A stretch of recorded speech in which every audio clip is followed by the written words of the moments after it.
Gracias por estar aquí. También me parece que José Luis también ya anda por ahí, ¿verdad? No alcanzo a ver. José Luis Arevalo ya está. Ya lo veo.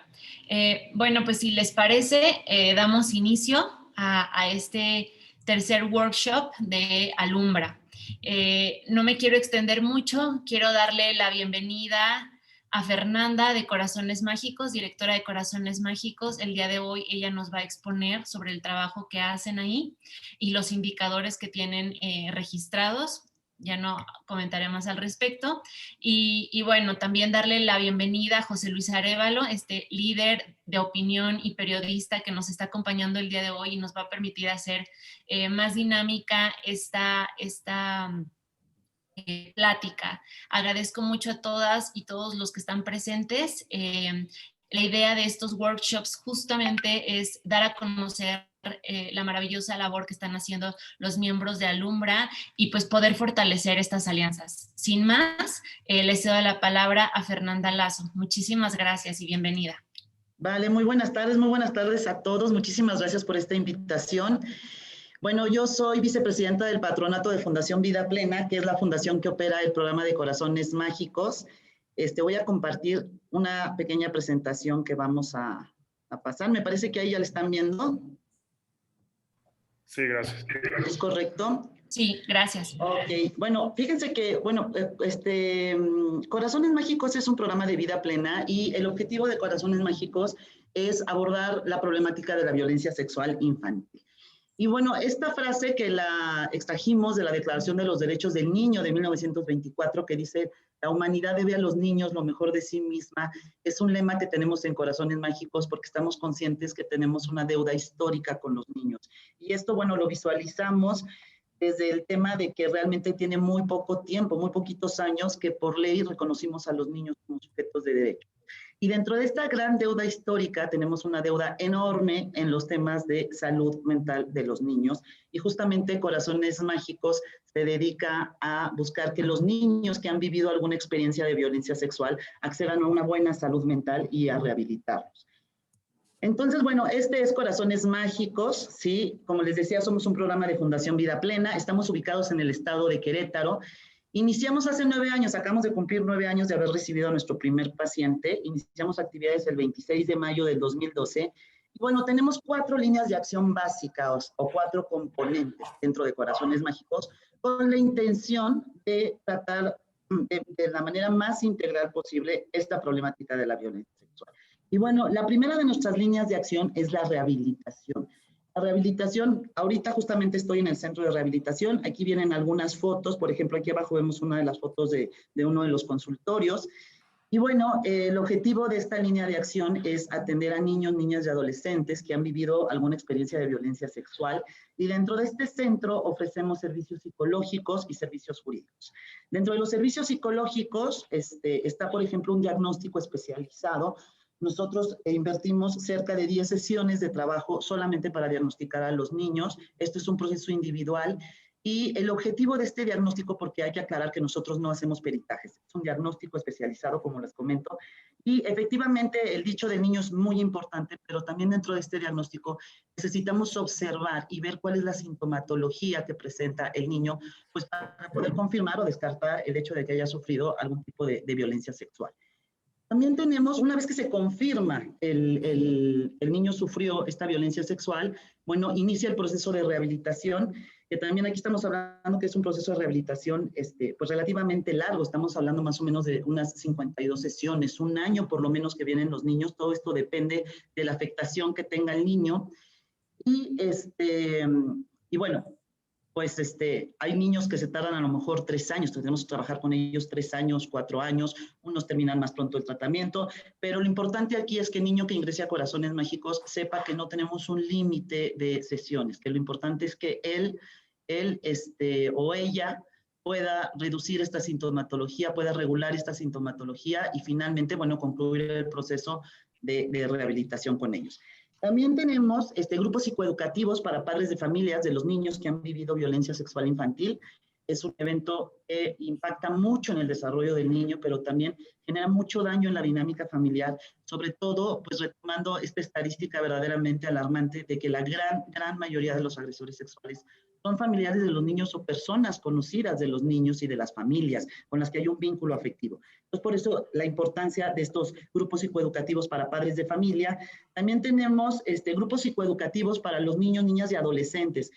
Parte del daño que genera la violencia sexual infantil, bueno, es que daña la forma en la que los niños se relacionan socialmente, ¿no? Y se relacionan con sus pares, con sus familias, etcétera. Entonces, eventualmente, pues valorando la situación del niño, hacemos grupos psicoeducativos, por ejemplo, para desarrollar habilidades sociales, y los niños ingresan a estos grupos psicoeducativos y después regresan a su tratamiento individual. También algo importante es que tenemos grupos terapéuticos para mujeres que sufrieron violencia sexual infantil.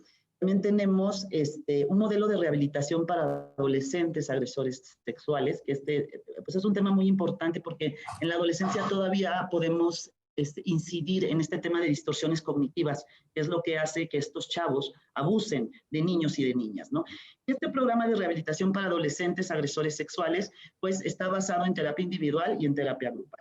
Y también tenemos grupos psicoeducativos para los padres de familia de estos adolescentes que están agrediendo sexualmente a otros niños. Y bueno, en la parte de rehabilitación, a 9 años de haber iniciado en Corazones Mágicos, hemos atendido a más de 1,400 niños. Y parte de lo que hoy les quiero platicar es cómo medimos la eficiencia de nuestro modelo de rehabilitación, porque el 90% de los niños, niñas y adolescentes que están en Corazones Mágicos, a los 3 meses de haber iniciado su proceso de rehabilitación, reducen la sintomatología. Entonces creo que este es un caso de éxito en Corazones Mágicos. Y también creo que es importante mencionarles que también Corazones Mágicos está creado para personas de escasos recursos. De hecho, el año pasado estuvimos sacando los indicadores de la atención del año pasado, y en promedio, si todos los niños hubieran pagado la sesión psicológica, en promedio del pago hubiera sido de 20 pesos. Realmente nosotros vivimos de donativos. Les comento, el 90% son niños y niñas de muy escasos recursos. De hecho, eventualmente también, y en la medida de nuestras posibilidades, pues les damos apoyos de asistencia social, a lo mejor si necesitan apoyos médicos, gastos en servicios médicos, de transporte. Hay unos que vienen de comunidades y no tienen dinero para pagar el transporte, entonces los apoyamos con eso. Y bueno, otra área importante es la coordinación jurídica. En la coordinación jurídica llevamos principalmente el tema penal, y solo nos metemos en el tema familiar cuando el padre o la madre biológica son los agresores de los niños, obviamente para quitar la patria potestad. Y más o menos estamos llevando el 30% de los casos de los niños que vienen a Corazones Mágicos. Ahorita estamos atendiendo a 160 niños al mes y llevamos el caso de 30 niños, de los que el 30% de los niños que interponen una denuncia ante la Fiscalía. Y bueno, dentro del área jurídica también damos orientación, hacemos muchas gestiones, damos asesoría jurídica, en otros casos que no tenemos los juicios como tal. Hacemos muchas gestiones, acompañamos a los niños cuando tienen que declarar o cuando tienen que ir a los juzgados, por ejemplo. Va el psicólogo y el abogado, obviamente, para evitar la revictimización. Lo que nos interesa a través de esta área es garantizar los derechos de los niños. Bueno, esa es la primera línea de atención de Corazones Mágicos. La segunda es el tema de prevención. La gran mayoría de la violencia sexual infantil se puede prevenir. Necesitamos darle a los niños herramientas, necesitamos desarrollar habilidades para que puedan detectar estas situaciones de riesgo. Y bueno, el área de prevención está enfocada principalmente a niños entre 4 y 12 años, aunque también trabajamos con adolescentes, pero principalmente son estos niños, y damos los talleres a los niños y los talleres a los padres de familia. Contamos, ahorita les voy a enseñar, de hecho en la foto de aquí abajo se observan los manuales de Corazones Mágicos. Tenemos manuales para padres y madres de familia, manuales para niños de preescolar, manuales para niños de primaria baja y manuales para niños de primaria alta. Y la idea es que concluyendo este taller les entregamos a los niños estos manuales con la idea de que sigan trabajando en su casa el tema. La tercera de nuestras líneas de capacitación, bueno, creo que es importante mencionarles que hemos dado talleres de prevención a más de 45,000 niños, niñas, adolescentes y a sus padres de familia. Y bueno, la tercera de nuestras líneas de acción es la capacitación. Nos interesa que los profesionistas dedicados al cuidado de los niños, a la educación de los niños, a los que están dedicados a la impartición y procuración de justicia, por supuesto, supuesto, conozcan las características de la violencia sexual infantil, conozcan cómo es la dinámica, cómo se da todo esto, para evitar revictimizar a los niños y sobre todo para tener herramientas y poder detectar situaciones de violencia en ellos, o bien también herramientas para poder abordar, ¿no? Un maestro, por ejemplo, que llega a un niño y le dice, mi abuelito me tocó, bueno, ¿cuál es la respuesta? ¿Qué debe de hacer esa persona? Y bueno, la última de nuestras líneas de acción es el tema de incidencia en política pública. Hay mucho que trabajar en el tema. Aquí en Querétaro hemos impulsado, diseñado y promovido varias reformas a la ley. Aquí queda muchísima área de oportunidad en este tema. Y bueno, poco a poco vamos generando una vinculación mucho más efectiva con las autoridades. Y bueno, les puse estas fotos un poquito para que conozcan Corazones Mágicos. Nosotros, bueno, Corazones Mágicos está integrado por un área de psicología, está integrado por un área jurídica, por el área de fortalecimiento institucional, porque como les decía, la gran mayoría son de escasos recursos. Nosotros vivimos de donativos prácticamente y de algunos proyectos autosustentables que tenemos. Y finalmente tenemos un área de planeación y estrategia, ¿no? Tiene muy poco tiempo de creación y justamente sobre este tema es el que les voy a hablar el día de hoy. Aquí podemos ver un área de punching bag, podemos ver el área de juego de los niños, ¿no? Estos son nuestros manuales de prevención. En esta foto de la derecha de los manuales es cuando los niños terminan su proceso de rehabilitación, les hacemos una ceremonia tipo, pues una graduación, ¿no? Que es cuando los damos de alta, donde vienen sus papás y les entregamos pues un regalo, un diploma a los niños, un diploma a los papás, etcétera, etcétera. Aquí podemos ver los consultorios de Corazones Mágicos. Tratamos de tener un lugar muy, muy, muy digno para nuestros niños. Y bueno, esta foto que es en la Embajada de Alemania fue porque la Procuraduría, bueno, la Fiscalía General de la República nos pidió hace 2 años exactamente que fuéramos a evaluar a unas chiquitas que pues presuntamente el papá, vivían en Alemania y el papá había abusado de estas chiquitas. Y bueno, sobre los indicadores de impacto, que creo que es un tema muy importante en Corazones Mágicos, nos preocupa mucho y nos ocupa mucho el tema de que efectivamente nuestro modelo de atención sea eficiente en la vida de los niños. Y hemos destinado muchos esfuerzos para poder medir este impacto en ellos. Entonces nosotros, bueno, para poder medir este impacto nos basamos en el modelo traumatogénico de David Finkelhort y de Brown, que ellos realmente plantean un modelo alternativo a lo que es el síndrome del estrés postraumático, ¿no? Y ellos dicen que a través de este modelo existen 4 dinámicas traumatogénicas que son las que están presentes en niños, niñas y adolescentes que vivieron algún evento de violencia sexual infantil. Y ellos lo que tratan de explicar a través de este modelo es porque el trauma de la violencia sexual infantil es único y diferente en comparación con otros traumas que pueden vivir los niños, ¿no? Y esto se debe principalmente a que la violencia sexual infantil distorsiona el autoconcepto de los niños y las niñas, distorsiona la visión que tienen sobre el mundo y sus capacidades afectivas. Esto implica que los niños, niñas y adolescentes desarrollen un estilo de afrontamiento pues inadecuado de la realidad.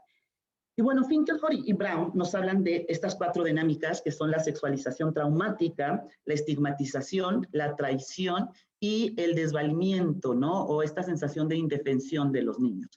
Y nosotros, basándonos en estas dinámicas, elaboramos esta tabla que es la que les presento y que ahorita les voy a poner un ejemplo de estas evaluaciones que realizamos con los niños para ir regulando, para ir midiendo cómo va el tema de la sintomatología. Entonces, bueno, primero tenemos la sexualización traumática, ¿no? Esto habla de un descontrol en el impulso sexual de los niños. Se refiere a estas manifestaciones emocionales, por ejemplo, que pueden ser sentimientos de rechazo hacia su cuerpo o una hipersexualización. Y aquí ponemos, por ejemplo, en esta tabla la dinámica, luego nos vamos al síntomas. ¿Qué síntomas puede tener el niño que está dentro de esta categoría? Y finalmente, ¿cómo es la manifestación del síntoma? Entonces, por ejemplo, en la sexualización traumática encontramos que el síntoma pueden ser autolesiones, por ejemplo, autolesiones generadas por una masturbación compulsiva. Puede ser que el niño se lesione, ¿no? Que introduzca objetos en su cuerpo, en el cuerpo de otras personas, ¿no? Puede tener un rechazo constante al cuerpo, puede haber un rechazo para no hablar de temas de sexualidad, puede haber una falta de cuidado en el cuerpo, en su arreglo personal, puede presentar enuresis, ecopresis, etcétera, ¿no? Puede también presentar, por ejemplo, fijaciones sexuales. Ojo, no todos los síntomas se ven en todos los niños. Cada niño desarrolla síntomas diferentes, ¿no? pero por ejemplo puede haber, más que una excitación, sería como un interés compulsivo por ver cuerpos desnudos, por ver escenas erotizadas, ¿no? O que el niño muestre una conducta exhibicionista también compulsiva. Ajá. Una masturbación compulsiva se puede presentar en niños que han sufrido violencia sexual y, por ejemplo, parte de las secuelas es estos niños que presentan esta masturbación compulsiva, bueno, pueden utilizar objetos, ¿no? Pueden utilizar personas para estarse estimulando porque ellos no entienden qué es lo que está sintiendo su cuerpo. Entonces necesitan ir encontrando esta salida. Esto puede generar mucha angustia, ¿no? En los niños está esta hipersexualidad, ¿no? Comentarios, por ejemplo, como sexual, ¿no? Que corresponde a la sexualidad adulta, ¿no? Exhibicionismo, voyerismo, una búsqueda de contacto físico excesivo. Aquí es donde se pueden presentar, por ejemplo, niños que tienen esta hipersexualidad, pueden estar generando prácticas abusivas sexuales con otros niños, ¿no? Puede haber una aversión hacia el cuerpo, hacia sus sensaciones, ¿no? También, por ejemplo, observamos que los niños es común que se posicionen como objeto, ¿no? Que dejen que los demás toquen su cuerpo porque no saben diferenciar entre estos juegos positivos y estos juegos sexuados, ¿no? Y también es común que sientan culpa al sentir cierta gratificación, cierto placer. Cuando su cuerpo se siente bien, ellos sienten culpa porque traen una distorsión en esta esfera de su vida. Luego tenemos el desvalimiento, ¿no? Que el desvalimiento tiene que ver, es la indefensión, esta sensación de vulnerabilidad que sienten los niños, ¿no? Constante de que el mundo no es seguro. Y bueno, obviamente esto tiene que ver también por el tema de quiénes son sus agresores sexuales, ¿no? Y dentro de esto, bueno, los síntomas que se pueden presentar es el aislamiento, por ejemplo, que se alejen los niños de sus redes de apoyos, que no ubiquen personas de confianza, niños con mucha desesperanza, con mucha vulnerabilidad, con un miedo constante a quedarse solos y con mucha inseguridad. Y bueno, de estos síntomas que les menciono, ahí en la tabla podemos observar algunas de las manifestaciones de este síntoma. Después viene el tema de la traición, esta falta de conciencia en sí mismos, ¿no? En ellos mismos y en los demás, evidentemente que también está muy marcada, porque recordemos que en la gran mayoría de los casos los agresores son familiares y personas conocidas con las que hay un vínculo afectivo, y entonces esta persona que se supone que debería de protegerme, de cuidarme, de amarme, pues es la que me ha lastimado, ¿no? Entonces, algunos de los síntomas dentro de esta esfera, bueno, es, por ejemplo, que se sienten amenazados los niños, ¿no? Que se sienten en peligro constante. Niños, por ejemplo, que llega un momento en que no quieren salir de su cuarto, no quieren salir de su casa porque sienten esta amenaza de manera permanente, ¿no? La ambivalencia. Les cuesta muchísimo trabajo confiar en lo que sienten porque hay mucha confusión entre lo bueno y lo malo, porque además de que esa persona que generalmente los agresores sexuales, ¿no? Usan un proceso de seducción para abusar de los niños y esa persona me decía que me quería, ¿no? Y tenía comportamientos buenos que me hacían sentir bien, pues también hay una parte que me lastimaba y me hacía mal. Entonces, por ejemplo, es súper común, la ambivalencia. Nos ha tocado, por ejemplo, incluso que magistrados nos pidan opinión sobre algunos casos de violencia sexual en los niños, porque llegan a segunda instancia, porque, por ejemplo, el juez en la primera instancia dice, pero es que el niño dice que extraña a su agresor. Entonces, si lo extraña, quiere decir que no sufrió abuso sexual. Entonces, no, es una característica muy común en los niños que sufren abuso sexual, la ambivalencia. Es común que los niños digan, es que sí quiero a mi agresor, pero por otro lado no me gusta lo que me dice, ¿no? También tenemos como síntoma esta incapacidad para vincularse afectivamente. Les cuesta trabajo, evidentemente por la traición que han recibido, establecer estas relaciones afectivas saludables y positivas. Y bueno, finalmente también muchas veces los niños se sienten responsables de la ruptura familiar, porque cuando el agresor sexual forma parte de la familia, hay una ruptura, pero la ruptura ya estaba dada desde que el agresor sexual abusaba del niño, pero bueno, aquí es donde se visibiliza. Entonces, por eso muchos niños también tienden a retratarse, ¿no? del dicho, ¿no? Decir, no, la verdad es que lo inventé, o me confundí, o le pasó a otra persona, porque empieza a ver cómo se resquebraja esta estructura familiar. Y bueno, finalmente está la estigmatización. La estigmatización tiene que ver con esta sensación de que tienen un daño irreversible. Es como si ellos sintieran que son una mercancía dañada, ¿no? Entonces, aunque la gente no conozca qué es lo que les pasó, ellos sienten se sienten sucios, se sienten avergonzados, se sienten con culpa. Esta es parte de los síntomas que se genera dentro de esta dinámica, ¿no? Evidentemente hay una afectación a la autoestima y al autoconcepto de los niños, ¿no? Y pues muchas veces ejercen un autocastigo por esta sensación de que están dañados, de que están sucios, etcétera, etcétera. Y miren, por última, esta no es una dinámica de Finkelhort, sin embargo, es algo que nosotros hemos observado con el trabajo de los niños, pero también hemos observado que hay un descontrol, que algunos pueden presentar un descontrol en el impulso agresivo. Y de hecho hemos observado que los que presentan un descontrol en este impulso agresivo son los que tienden a convertirse en agresores sexuales. Ojo, aquí la estadística más o menos nos dice que se estima que 1 de cada 3 niños que sufren violencia sexual, abuso sexual sobre todo, se va a convertir en agresor sexual de otros niños. Lo que hemos observado nosotros es que los que presentan este descontrol en el impulso agresivo son los que tienden a convertirse en agresores sexuales. Y bueno, dentro de los síntomas, evidentemente, está la agresión hacia la autoridad, la agresión hacia sus pares, a sus hermanos, la agresión a otras personas o al medio ambiente, por ejemplo, y la agresión hacia él mismo o hacia ella misma, ¿no? En los casos de niños. Aquí vemos, por ejemplo, en los casos de adolescentes es muy común el tema del cutting, cada vez es más común. Vemos también, por ejemplo, los pensamientos suicidas, ¿no? En fin, pueden ser muchísimas manifestaciones para cada uno de los síntomas. Y bueno, este es un ejemplo, no sé si lo alcancen a ver, porque es una foto que tomé de cómo nosotros vamos evaluando. Esta es la evaluación psicológica sobre la sintomatología relacionada con la violencia sexual. Nosotros aquí que ponemos el nombre del menor, el nombre del adulto responsable, que es quien lo trae aquí a consulta, el tipo de abuso que sufrió, si fueron tocamientos, si es violación equiparada, si fue exhibicionismo, si fue sexting, etcétera, etcétera. Y vemos también, por ejemplo, el tiempo que duró el abuso sexual o la violencia sexual. Ajá, por ejemplo, dentro de los indicadores del año pasado, algo sorprendente fue que en el 34% de las niñas, niños o adolescentes que vienen a Corazones Mágicos, que les repito, ahorita estamos atendiendo aproximadamente a 160 menores de edad, tenemos en lista de espera cerca de 50 menores de edad. Pero bueno, en el 34% de estos niños que asistieron a Corazones Mágicos el año pasado, detectamos más de 10 eventos de violencia sexual. ¿Sí? La edad en la que ocurre esta violencia, la edad del niño, el grado en el que va, y bueno, aquí vamos poniendo las categorías de Finkelhort, como pueden ver, empezamos con el descontrol del impulso agresivo, que no es de Finkelhort, eso es lo que hemos observado nosotros, pero después ya viene el desvalimiento, la sexualización traumática, la traición y este sentimiento, la parte de la indefensión.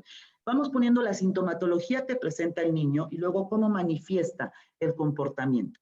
Y aquí medimos, una vez iniciado el proceso de rehabilitación de los niños, iniciamos a las 4 sesiones cómo encontramos ese indicador que presenta el niño. Y lo vamos clasificando si está en alto, medio, bajo, y al final obviamente la idea es que se presente controlado. A las 12 sesiones volvemos a medir y a las 24 sesiones volvemos a medir. Los niños obviamente buscamos que se den de alta cuando llegan al tema de que está controlada la sintomatología o la presentan ya de manera muy baja. Les digo, es una evaluación clínica. Aquí viene las otras categorías de Finkelhort y viene cómo se presenta el síntoma y cómo se manifiesta, ¿no? Y ahí van palomando y vamos evaluando de esa forma. Esto es lo que nos ha llevado a concluir que el 90% de nuestros niños a los 3 meses, o sea, a las 12 sesiones de iniciado el tratamiento de rehabilitación, los niños reducen esta sintomatología. Y como les decía, finalmente para darlos de alta, bueno, tenemos que encontrar que la sintomatología está controlada o se encuentra en un nivel muy bajo. ¿Sí? Y bueno, por último, los invito a que nos sigan. Estamos en Facebook como Corazones Mágicos, @CorazonesMágicos. En Instagram estamos como @CorazonesMágicos 2012. En Twitter estamos como @CorazonesMágic. Esta es nuestra dirección, son nuestros teléfonos, que estamos a sus órdenes. Y al final está nuestra página web. Y bueno, algo en lo que me gustaría hacer pues una reflexión es que más o menos lo que dice la Organización Panamericana de la Salud es que 1 de cada 5 niñas y hasta 1 de cada 10 niños sufren algún incidente de abuso sexual. ¿Sí? Sanarlos no es un gasto, sanarlos es una inversión. Esta deuda histórica que tenemos con los niños es que nunca nos hemos preocupado porque los niños tengan una buena salud mental. Y después de la violencia a la que están expuestos los niños, pues evidentemente crecen con toda esta sintomatología que implica la violencia sexual. Y bueno, si nos vamos en temas de violencia hacia niños, al final del día, infancias rotas van a generar adultos rotos. Pues creo que parte de la descomposición de México tiene que ver con esto, porque no nos hemos preocupado por sanar a los niños, además de que es mucho más fácil sanar a los niños, rehabilitarlos, que resignifiquen el hecho vivido, es mucho más barato, ¿sí? En términos económicos, que buscar sanar a los adultos. Entonces, si queremos un México próspero, un México en armonía, un México en paz, pues tenemos que apostarle a los niños y tenemos que ver esta parte de la salud mental. Entonces, bueno, a grandes rasgos, esta es mi presentación. Voy a dejar de compartir y estoy a sus órdenes para las preguntas. Sí fui rápida. Muchas gracias, Fer. La verdad es que nos sirvió mucho para darnos cuenta de toda la labor que ustedes hacen, es admirable. Y bueno, sin más, doy la palabra a José Luis Arévalo. Te agradezco nuevamente, José Luis, por estar aquí y por permitirnos guiar las preguntas. Bienvenido, adelante. Al contrario, me da muchísimo gusto y muchas gracias por invitarme una vez más a participar con ustedes en un ejercicio, la verdad que es muy bonito, creo que a nivel social ayuda mucho y creo que ahorita que Fernanda platiquemos directamente, creo que sí vale mucho la pena, y lo digo como un comentario y ahorita platicaremos de eso, pero hacer una estrategia mucho más fuerte para que la sociedad tenga mejor conocimiento de estos temas. Lo habíamos platicado en anteriores ocasiones, estas organizaciones de asistencia tan loables y con una labor tan bonita, luego no invierten en medios de comunicación, en campañas masivas, pues para que la gente se entere de esto.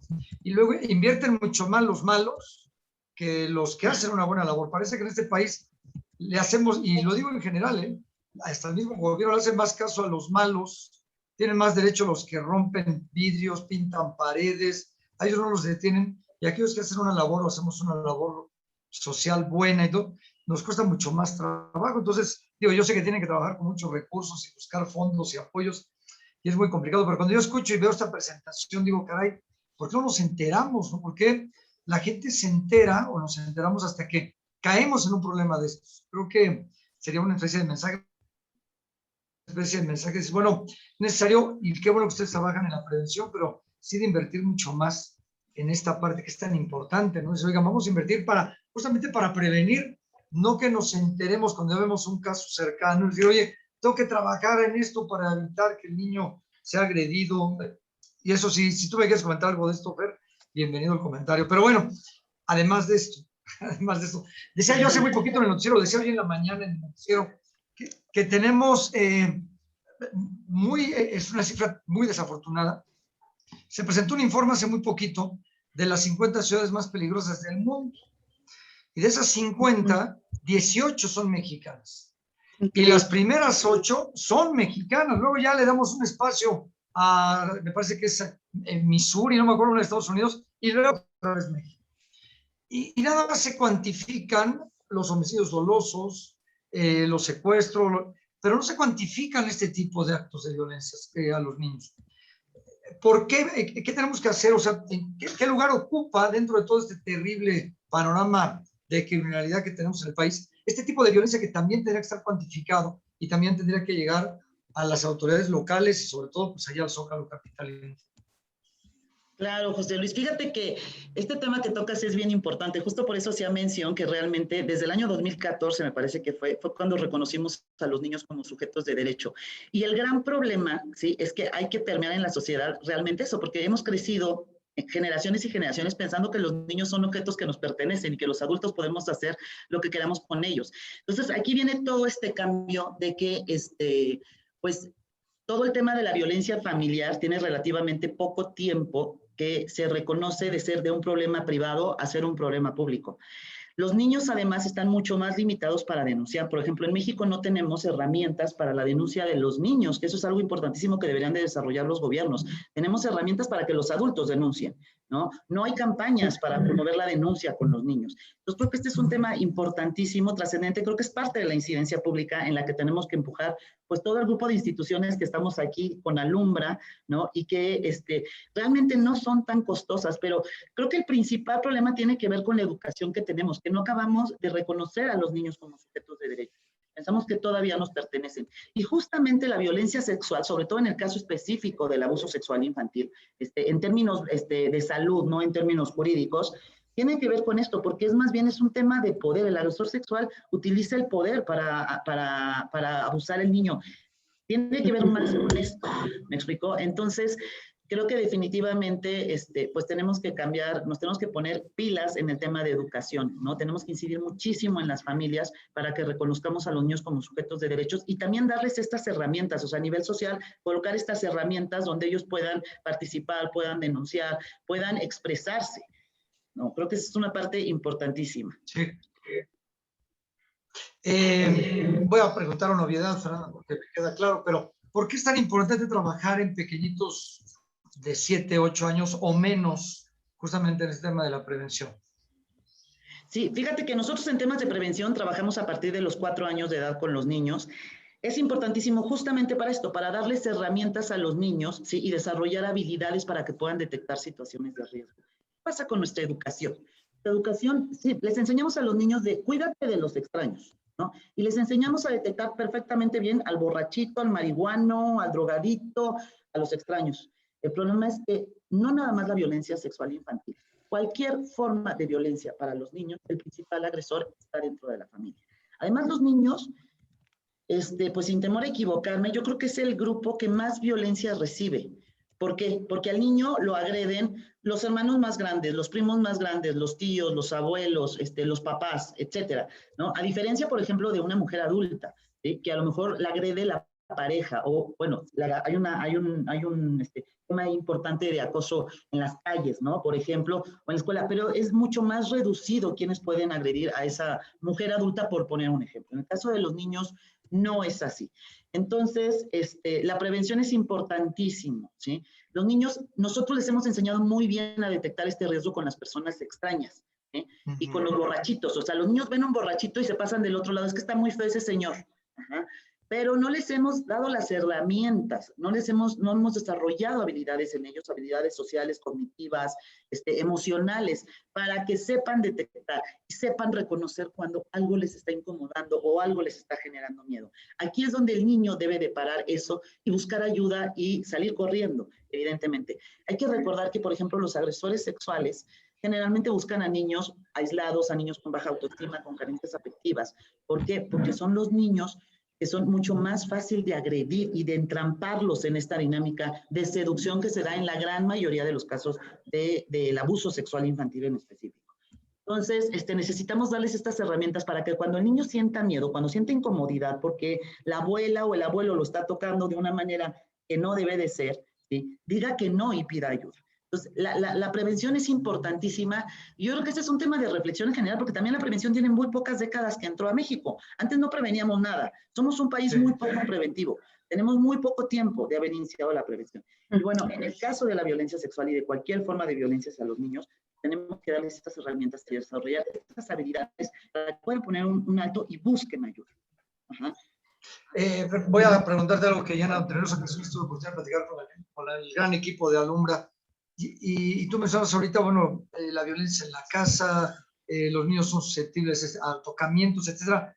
¿Y dónde quedan los niños con discapacidad? Que en otras ocasiones, luego no escucho a organizaciones como ustedes pensar en ellos y muchas veces son los más afectados con síndrome de Down, con discapacidad visual y que justamente por este problema que tienen, que están completamente disminuidos para protegerse, son víctimas, no sé si más o menos que un niño que no sufre discapacidad. ¿Dónde quedan ellos?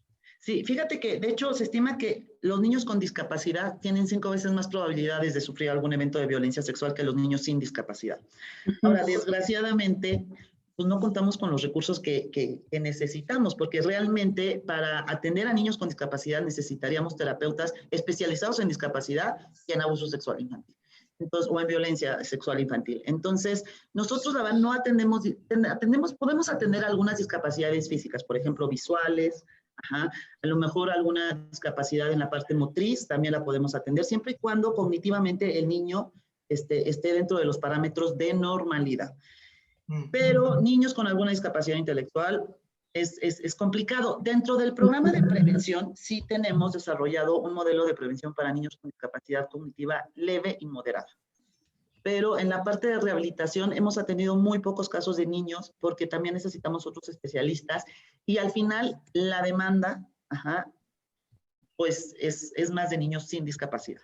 Claro que hay que considerarlos, pero aquí la verdad es que ahora sí que no hay dinero que nos alcance, José Luis. Sí.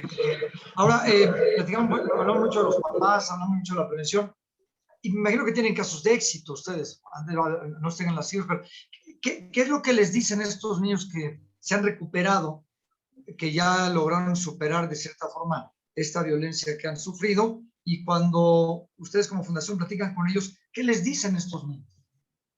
Los papás, no, fíjate que los papás, bueno, están, en general, viven muy agradecidos con Corazones Mágicos. Además, esta ceremonia que te comentaba, que es, bueno, les comentaba tipo graduación, que es cuando los niños se dan de alta, es muy emotiva porque los niños no se quieren ir de Corazones Mágicos por un lado, porque sí buscamos que sea un lugar pues muy agradable de acogida para ellos, y los papás también, nosotros también intervenimos con la familia, porque hay que darles también muchos tips, muchas herramientas para el trabajo con los niños en casa. Entonces, realmente los papás por un lado terminan muy contentos de que los niños ya concluyen su proceso, pero ellos empiezan a ver cambios realmente, a veces desde el primer mes que empiezan a venir a Corazones Mágicos, desde las 4 sesiones, empiezan a ver cambios pues muy fuertes con los niños, ¿no? Y eso es lo que ¿Los hace... niños qué les dicen, Fer?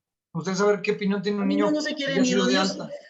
los niños generalmente nos dicen que no se quieren ir, nos hacen muchas cartitas y muchas cosas de agradecimiento, a veces lloran, pero también siempre les decimos que las puertas están abiertas y que pueden venir a jugar a Corazones Mágicos cuando quieran, ¿no? Entonces eso los tranquiliza un poco porque sí, pues logran involucrarse, logran integrarse bastante a Corazones Mágicos, pero pues en general la gente termina muy agradecida, muy agradecida con Corazones Mágicos. Luego de 5 años, Fernanda, ¿qué tendría que erradicar Corazones Mágicos y qué tendrían, por supuesto, con qué se quedan y con qué se oye? En 5 años no hemos logrado cumplir con este objetivo, mejor vamos a hacerlo por este lado. ¿Qué tendrían que cambiar? Fíjate que lo que queremos cambiar, sí, ya tenemos 9 años trabajando y parte de lo que queremos cambiar es nuestro modelo de prevención. Creemos que sí es un modelo que funciona, pero está basado, son talleres de 2 horas con los niños y al mismo tiempo damos los talleres para los papás. Entonces, creemos que es bueno, sin embargo, lo que nos gustaría enfocar el programa de prevención, y eso creo que ya lo tenemos que hacer los próximos años, es en, por ejemplo, adoptar una comunidad y realmente trabajar durante un año con la comunidad, trabajar con los adultos, con los niños, pero durante un año, a lo mejor una vez a la semana, ¿no? Pero que tenga un impacto mucho más, pues que tenga más bien un impacto el programa, ¿no? Este programa tiene un impacto, si hemos sabido de casos de niños, que gracias a estas herramientas, porque realmente este taller lo que le da a los niños son las herramientas. Y con los papás trabajamos para que ellos en casa desarrollen las habilidades con los niños. Pero realmente a través del taller no se desarrollan estas habilidades. Entonces creo que tenemos que enfocarlo para poder desarrollar nosotros esas habilidades en los niños, junto con los papás y con todos los integrantes de la comunidad, ¿no? También con los adolescentes, o sea, que empecemos a permear toda esta idea del niño como sujeto de derechos, del interés superior del menor, de lo que genera la violencia en los niños, que creo que eso como sociedad somos muy pocos conscientes. Nosotros a lo mejor porque estamos en la comunidad que atiende esta problemática, entonces por eso vemos pues estos niveles verdaderamente desbordantes, ¿no? Pero la gente en general no se da cuenta de eso, la gente no es consciente de eso, por algo agrede a sus hijos. Entonces, tenemos que, pues que trabajar con ellos, ¿no? Y creo que un punto importante ahorita que estamos hablando de esto es que dentro de estos indicadores que trabajamos, por ejemplo, el año pasado en Corazones Mágicos, el principal agresor sexual que tuvimos en Corazones Mágicos el año pasado, ojo, y también es una población sesgada, fue el padre biológico. Ese fue el principal agresor sexual que trabajamos nosotros aquí. Tuvimos el caso de 3 madres biológicas agresoras sexuales. Entonces, la familia, desgraciadamente, tenemos este ideal de que en la familia es donde estamos seguros, donde estamos protegidos, donde somos amados, pero la realidad es que las familias no están constituidas como este espacio. Necesitan muchísimas herramientas. No sé si fui clara, Sí. Me queda una preguntita ya para nada. Y sin querer politizar, no, porque esa no es la intención, pero si tú estuvieras sentada ahorita en Palacio Nacional, en la famosa mañanera, y vemos que todos los temas que priorizan en estas conferencias tienen que ver con la política y tienen que ver con los temas, y no se toman en cuenta ni la violencia contra las mujeres, ni la violencia contra los niños. ¿Qué sería lo que tú le dirías al que está parado frente a ti, buscando que la autoridad yo le diría varias se cosas. mezcle con... Ay, no te escuché lo último, José Luis, perdón. Me quedé en qué le dirías A a ver, quien encabeza. se nos fue un poquito la señal, pero decía yo que si tú estuvieras ahí en Palacio Nacional en la mañanera y tuvieras la oportunidad de decirle al que está frente de ti, oiga, necesito que la autoridad, la que sea, la de la Ciudad de México, de la Secretaría, se involucren más en la lucha contra la violencia de los niños. ¿Cómo se lo pedirías? ¿Qué le pedirías? ¿De qué manera el gobierno tendría que participar más activamente en todo esto? Pues el gobierno tiene que participar en muchísimas formas, ¿no? Creo que la parte de la normatividad es muy importante y la hemos dejado de lado. A mí me impresiona de repente cuando veo algunas reformas a la ley que verdaderamente son intrascendentes y es noticia, me preocupa porque digo, hay tantas cosas. Es más, hemos desprestigiado tanto, por ejemplo, la parte legislativa cuando tienen un trabajo tan importante y lo ves de manera muy tangible en estas problemáticas. Esta es una. Necesitan mucho más programas. Pero yo creo que el llamado principal, a lo mejor al gobierno federal y en general a los gobiernos, es que no acaban de entender la importancia de la sociedad civil en este tipo de problemáticas, porque nosotros al final permanecemos a las administraciones y en el caso específico del gobierno federal hay un discurso pues muy denigrante y muy ofensivo hacia las organizaciones de la sociedad civil, en donde no se cree en nuestro trabajo. Y bueno, si bien debe de haber algunas que hayan hecho mal uso de la figura, como hay empresas que hacen mal uso de la figura, ¿sí? Creo que se debería involucrar y se debería de promover mucho más el trabajo de las organizaciones de la sociedad civil.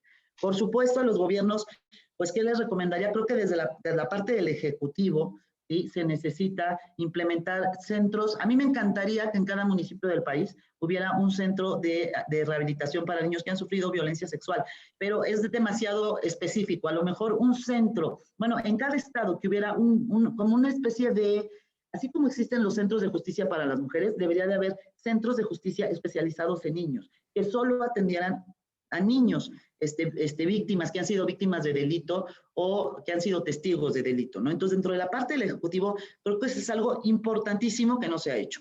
Creo que también tienen que cambiar los modelos de atención a víctimas, porque tenemos un problema gravísimo con víctimas del narco. Y el problema es que generalmente los gobiernos utilizan pues abordajes de terapia breve de emergencias, ¿no? Con 9 sesiones o 10 sesiones de terapia psicológica, quieren rehabilitar a las víctimas. Es imposible. Una mujer que ha estado expuesta a violencia extrema, con 12 sesiones, que así dicen los protocolos del Instituto Nacional de las Mujeres, que se les puede dar hasta 12 sesiones de terapia psicológica. No sirven para nada.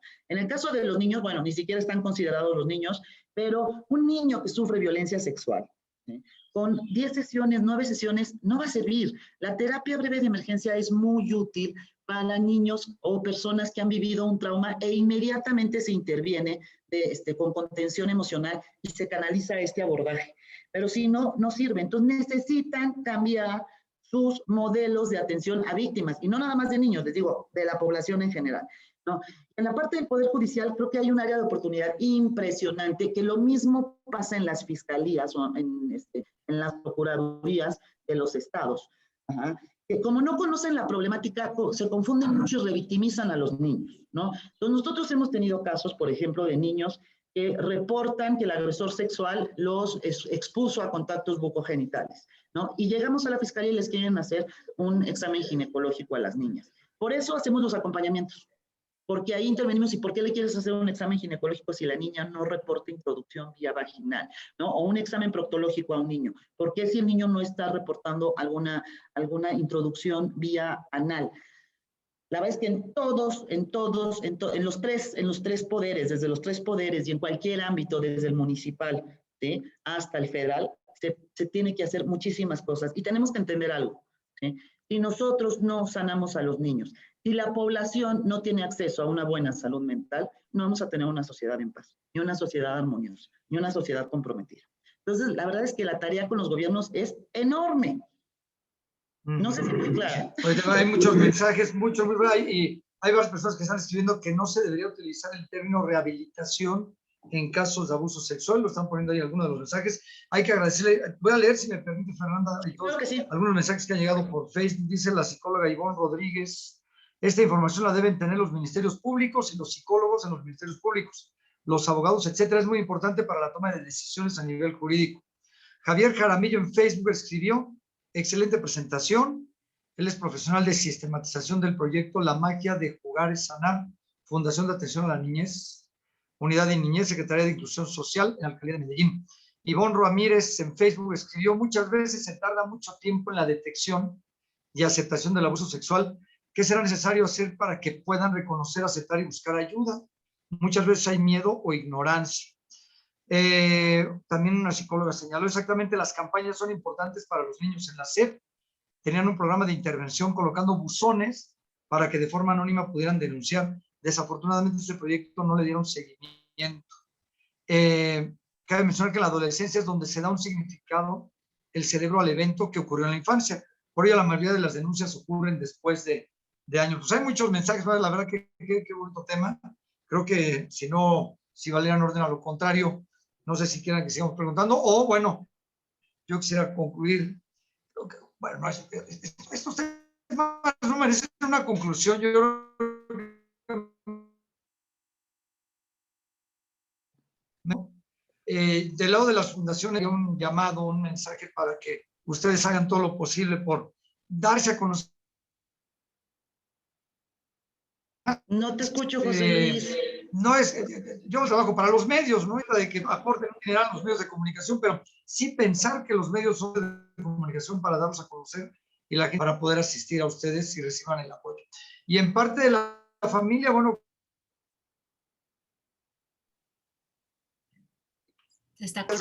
me llama mucho la atención, es la familia donde vienen estos problemas, así que bueno, pues ojalá y como sea para tener un mejor país, y que existen fundaciones como Corazones Mágicos que trabajan por ayudar a los jovencitos. No sé, Valeria, si algo más puedo yo aportar. Sí, muchas gracias, José Luis. Se cortó un poquitito, pero creo que sí alcanzamos a entender lo que estabas comentando. Te agradecemos mucho y vemos todavía que igual hay algunas preguntas, sobre todo de los miembros de Alumbra aquí en el chat. No sé si nos podrías apoyar haciéndolas. Creo que quedó... Otra vez la señal, discúlpame, Valeria. No te preocupes, José Luis. No sé si alcanzaste a escuchar la petición que te hacíamos, si es posible todavía ver o podrías comentar las preguntas que están aquí en el chat de los miembros de Alumbra para pues rebotarlas con Fernanda, a ver si nos puede apoyar con su respuesta.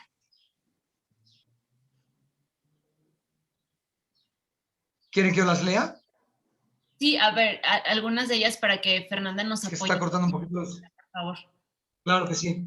Sí, creo que sí, Fernanda. Mira, por ejemplo, aquí nos ponen muchas. Ponen mercados modelo, nos preguntan. Sí, atienden a personas de otros estados. ¿Nos podrían comentar sobre el trabajo que han realizado en los adolescentes generadores de esta violencia? Si quieren, por ahí podemos empezar. Sí. Bueno, a ver, sí atendemos personas de otros estados. De hecho, tenemos personas de Querétaro, de Guanajuato también, muchos, de Hidalgo, del Estado de México, de Michoacán, sobre todo los San Luis Potosí.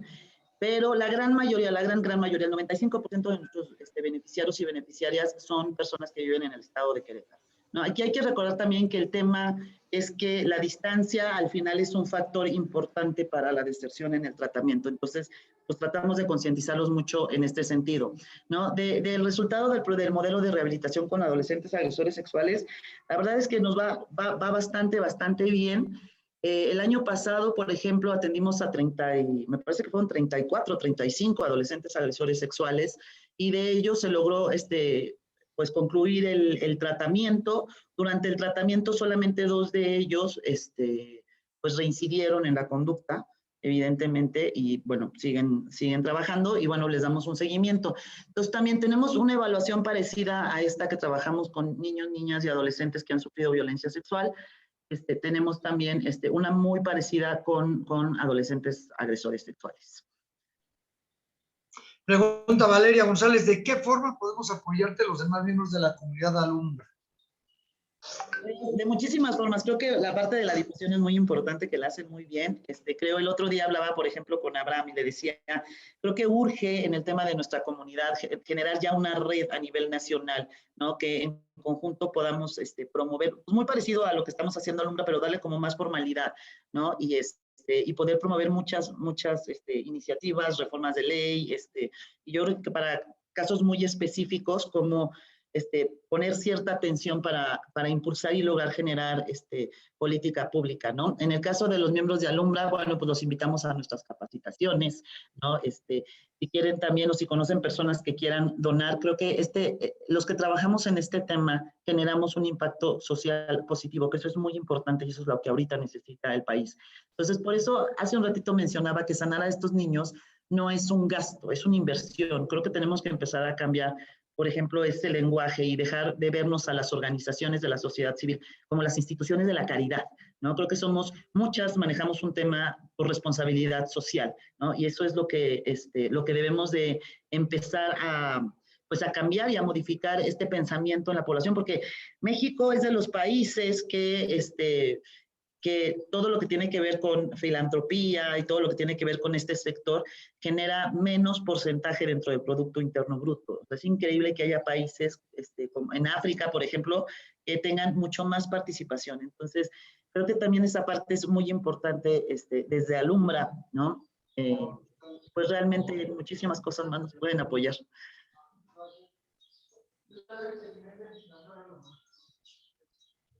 Pregunta aquí, esta pregunta está muy interesante, dice Avi Casas. ¿Nos podrías comentar si utilizan algún instrumento para detectar o tamizar sobre haber vivido experiencias de violencia sexual en preescolares de 2 y a en 5. escolares de 6 a 11 años? Sí, claro que sí.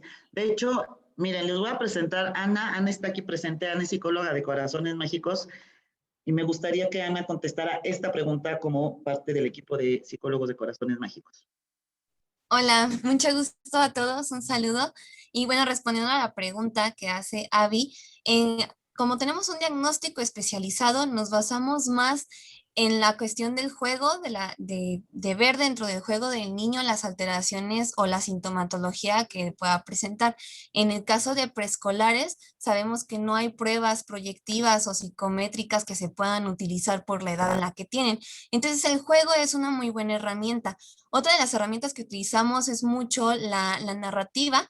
Les mostramos algunas imágenes o algunas fotografías en las que los niños puedan como expresar cómo se sienten al ver esa imagen. O, por ejemplo, les pedimos a los padres, a las mamás, las fotografías de los miembros de su familia, de los lugares en los que ellos frecuentan, para poder nosotros realizar el diagnóstico, ¿no? Saber desde su conocimiento emocional, pues cómo ellos ven a las personas de cada una de sus familias. Con niños más grandes ya tenemos más pruebas. Los que son psicólogos sabrán, ¿no? Bajo la lluvia, familia, HTP, que son las más comúnmente utilizadas, pero también digamos que la mayor parte de la intervención con los niños es con el juego diagnóstico. Es la forma en la que nosotros podemos detectar todas estas cuestiones, y una de las herramientas más importantes y más vitales es la conexión, el vínculo que tenemos nosotros como psicólogos con el niño. Si no hay un buen vínculo con ellos, si no generamos un buen rapport con ellos, es muy difícil que el niño nos pueda tener confianza y nos pueda revelar cosas tan íntimas y tan angustiosas para ellos, y que les generan vergüenza, culpa, asco. Entonces no es tan fácil. Tenemos que crearles un entorno seguro donde ellos se sientan con la libertad para poderlo expresar. Entonces hay muchas herramientas para diagnosticarlo. No hay una prueba que nos diga, utilízala y ya con esa tienes las respuestas. Pero lo que yo les puedo decir, si alguno de ustedes está interesado en trabajar esto, trabajen mucho con el vínculo y con el juego, y gran parte con eso puede salir mucha información. Listo. Creo que algo importante, Ana, si quieres platicarles de la herramienta que hemos desarrollado en Corazones Mágicos, la herramienta gráfica para los niños que les cuesta hablar que no pueden hablar de las agresiones sexuales. Tenemos una plantilla, una hoja que representa el cuerpo ya sea de niño o de niña y las acciones que alguna persona puede realizar con su cuerpo. Y nosotros les pedimos a los niños de bien, si no lo puedes decir, cuando ya hay una confianza estructurada, que les cuesta mucho trabajo poder evocar los recuerdos, poder comentarlos, les pedimos, les damos esa gráfica, no la tengo aquí a la mano, pero bueno, son dos muñequitos, una es de espalda y de frente, y en medio están las acciones que no se pueden hacer con el cuerpo y que ellos puedan ubicar, ¿no? Está la de tocar, la de ver, tomar fotografías, introducir algún objeto y besar o morder o chupar. Entonces les pedimos a los niños que ellos vayan relacionando como a forma de columnas para que ellos puedan decirnos de una forma más fácil y no tan invasiva para ellos. También con esa herramienta es muy sencillo poder trabajar con ellos. Gracias, Ana. Preguntan, ¿han realizado con jóvenes que han sido jóvenes adolescentes que son los que ocasionan actos de violencia? Ay, José Luis, perdón, te me cortaste. Se cortó. Me están preguntando también por Zoom si tienen algunos trabajos que han realizado.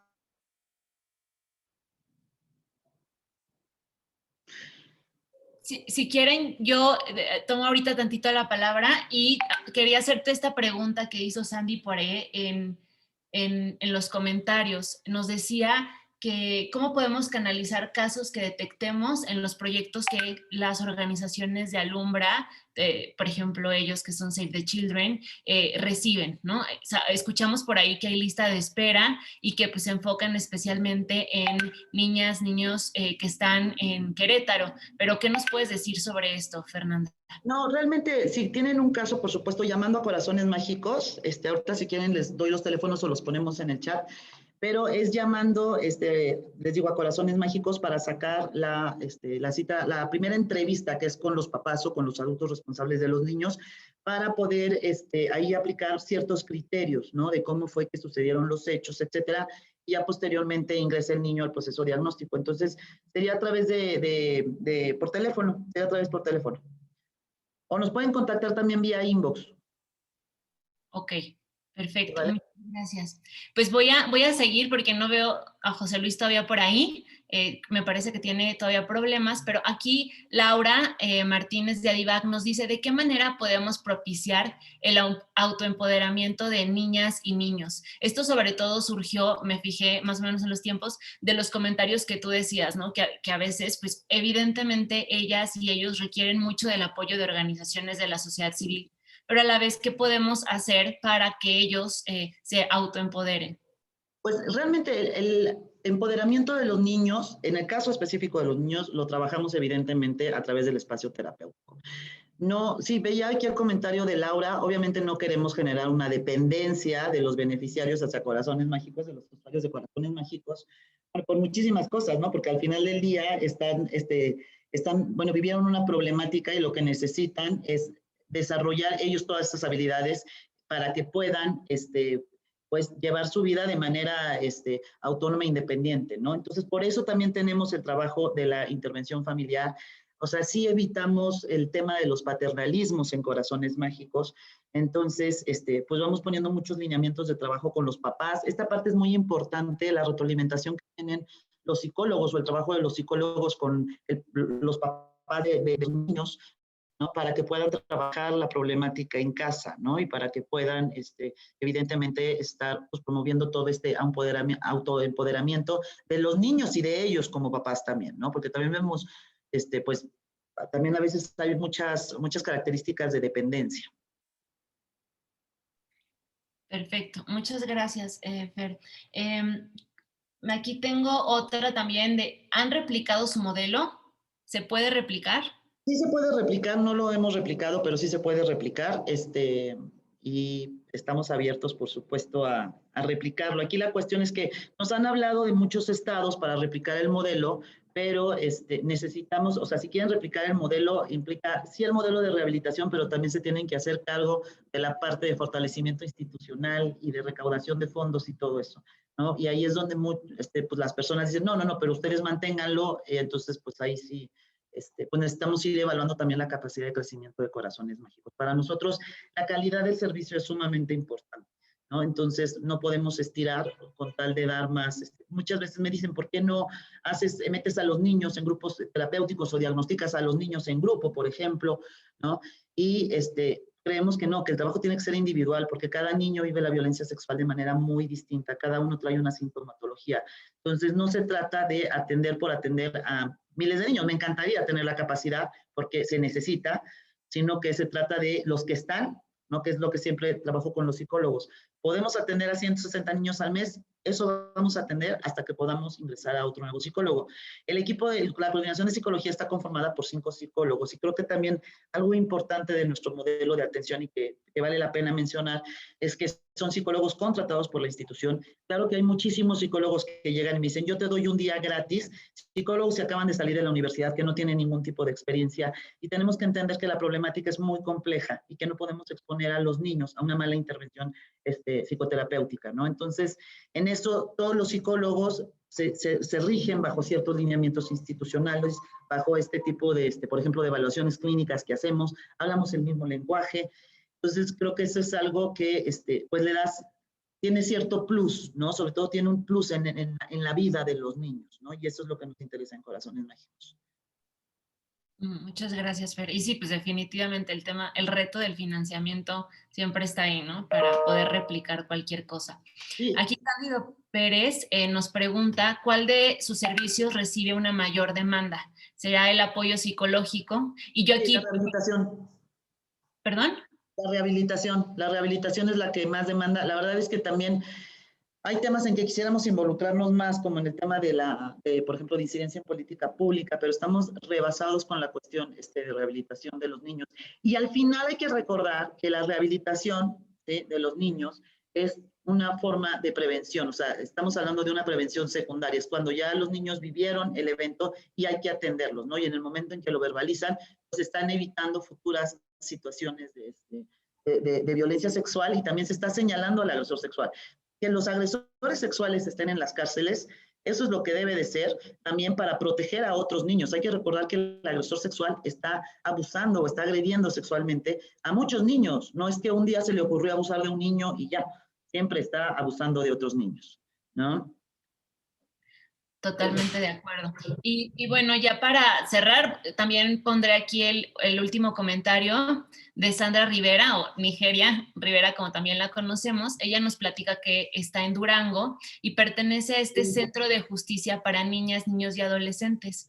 Ella ya nos había comentado también en otras participaciones que este es el único centro en que tiene por objeto brindar una atención integral centrada en niñas, niños y adolescentes que son víctimas de un delito. Ella comentaba que hay representantes de cada una de las dependencias que pudieran estar involucrados para darle atención integral a la niña o al niño una vez que llega como víctima. Claro. Este modelo es el que se tiene que replicar en todos los estados, porque solo existe uno en el país. Eso es verdaderamente lamentable. Sí, desgraciadamente sí. Y bueno, pues también hay muchos mensajes aquí en el chat de los miembros de Alumbra agradeciéndote por tu labor, muy emocionados y felicitándote por todo este esfuerzo que tú y tu equipo realizan día con día. Fernanda, estamos muy contentos de que hayas podido darnos este espacio y platicarnos tan detalladamente.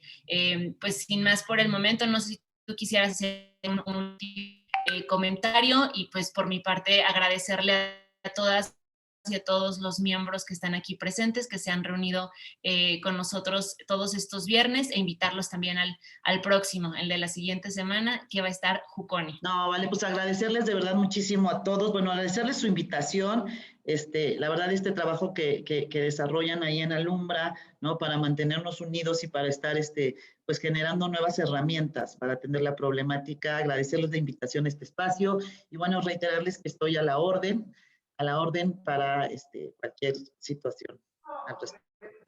Muchísimas gracias a todos los que nos acompañaron y nos vieron en redes sociales. Muchas gracias también a todos ellos y bueno, pues seguimos en comunicación. Nos vemos. Hasta luego. Gracias. Gracias. Muchas gracias.